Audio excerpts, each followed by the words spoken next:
रविवार को एक प्रेस वार्ता के दौरान केयर हॉस्पिटल के डायरेक्टर विकास अग्रहरी ने बताया उनके हॉस्पिटल में 64 वर्षीय व्यक्ति की रीढ़ की हड्डी के ट्यूमर की बेहद जटिल सर्जरी सफलतापूर्वक की गई। उन्होंने बताया एम्स नई दिल्ली में शिक्षित एवं प्रशिक्षित स्पाइन सॉल्यूशन इंडिया के निदेशक प्रख्यात spine surgeon doctor Sudeep Jain के द्वारा केयर हॉस्पिटल में यह सर्जरी की गई। 64 भर्ती नीलकमल दुबे निवासी एमरल्ड गार्डन ने प्रेस वार्ता करने के दौरान बताया कि उनकी रीढ़ की हड्डी के हुए सफल ऑपरेशन के बाद उन्हें कोई दिक्कत नहीं है और अब वह चल फिर रहे। उन्होंने बताया ऑपरेशन के 10 घंटे बाद बिना किसी बेल्ट व किसी सहारे के वह खड़े होकर चलने लगे तथा 14 घंटे बाद का एक मंजिल सीढ़ी चढ़कर और वहां टहलते रहे। विकास अग्रहरी ने बताया कानपुर में पहली बार रोबोटिक तकनीकी से केयर हॉस्पिटल की टीम बड़े आकार के ट्यूमर का ऑपरेशन को करवाने में सफलता प्राप्त की। डॉक्टर मयंक भार्गव ने बताया कि डॉक्टर जैन का प्रयास है कि समाज में रीढ़ स्वास्थ्य के प्रति स्पाइन सर्जरी से जुड़े डर व मिथक विचारों को दूर करके लोगों को जागरूकता फैलाना है।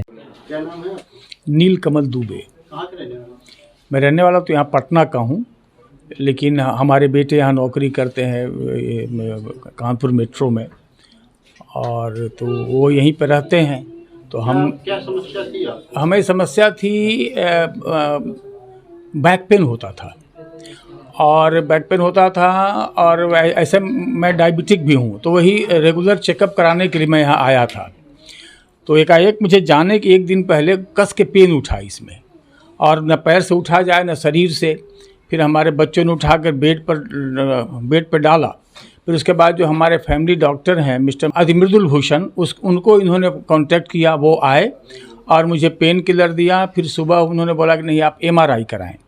जब MRI कराया तो उसमें कुछ ट्यूमर डिटेक्ट हुआ, और फिर उन्होंने सलाह दी। यहाँ इस हॉस्पिटल में एक मयंक भार्गव, उनसे उन्होंने सलाह दी, हॉस्पिटल के बारे में बताया, उन्होंने सलाह दी। फिर सब रिपोर्ट वहाँ भेज करके फिर डॉक्टर साहब को 22 को आना था। फिर हम 22 को एडमिट हुए। इतना बढ़िया ऑपरेशन हमारा सर्जरी हुआ। किस अस्पताल में आपका ऑपरेशन? यह हुआ केयर में, KIMS जिसे हम लोग बोलते हैं, उसी हॉस्पिटल में हमारा हुआ।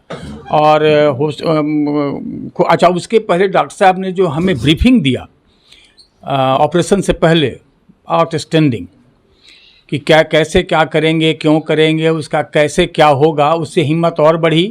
पूरा क्रिस्टल क्लियर। ऑपरेशन के बाद आप कैसा महसूस कर रहे हैं?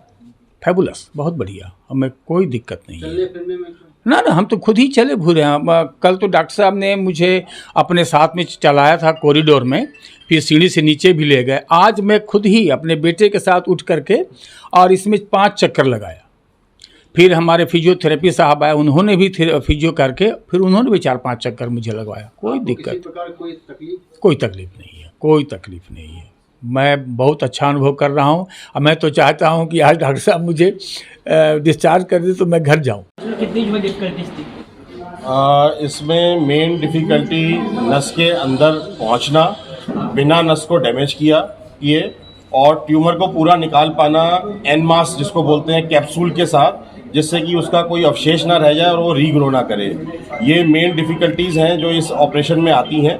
और इस टेक्निक का मेन एडवांटेज ये है कि एक तो ट्यूमर को फ्री करने के लिए जो लेज़र्स यूज़ किए जाते हैं वो नस को डैमेज नहीं करते हैं, नसों के साथ कोई छेड़छाड़ नहीं होती है और कोई नसों में नुकसान होने का रिस्क ख़त्म हो जाता है, और उसको पूरा कम्प्लीटली फ्री किया जा सकता है कैप्सूल के साथ।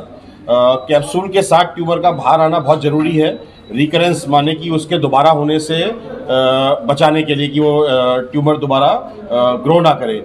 ये ज़्यादातर वैसे बिनाइन ट्यूमर होते हैं, कैंसरस ट्यूमर नहीं होते हैं, लेकिन इनके जरा भी छूट जाने पर इनके रीग्रो करने का जो चांस होता है वो बहुत हाई होता है। ये अपने कैप्सूल के साथ फिर दोबारा पहले से बड़े साइज में रीग्रो करते हैं।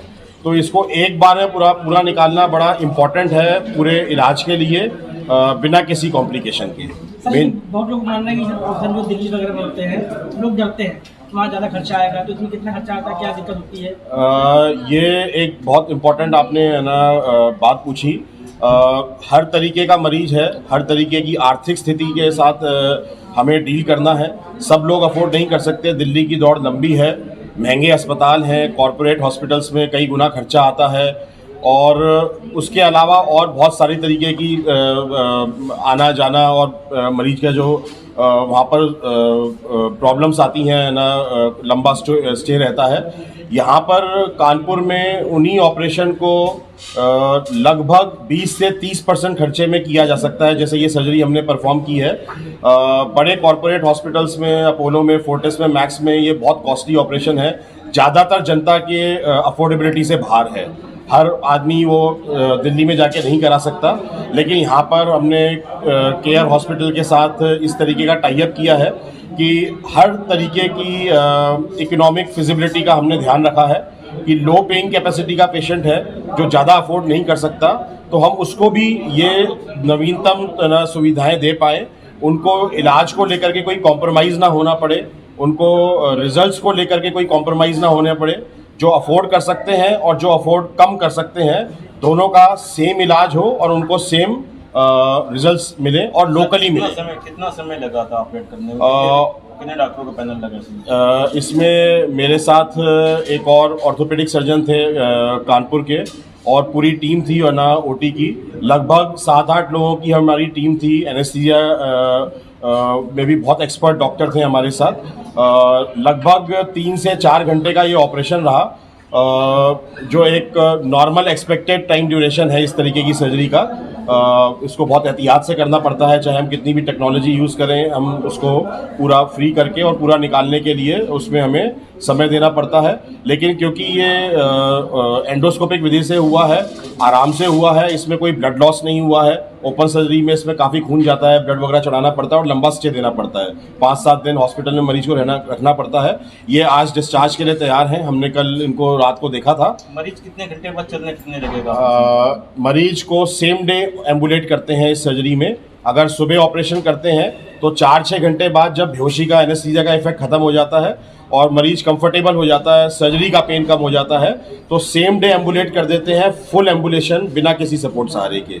इसमें ना पेशेंट को हम अगले दिन से स्टेयर क्लाइंबिंग चालू कर देते हैं, अगले दिन से हम पेशेंट की फिजियोथेरेपी एक्सरसाइजेज वगैरह चालू कर देते हैं मसल्स को स्ट्रेंथन करने के लिए, और नेक्स्ट डे डिस्चार्ज कर देते हैं।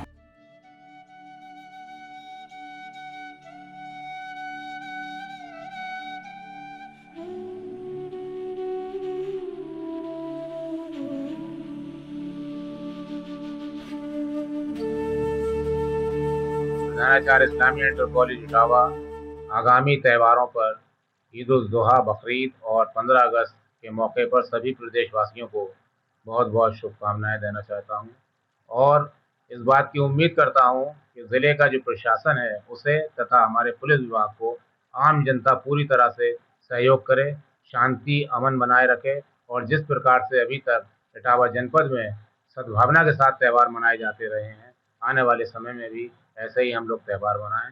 हमारी बहुत बहुत शुभकामनाएं।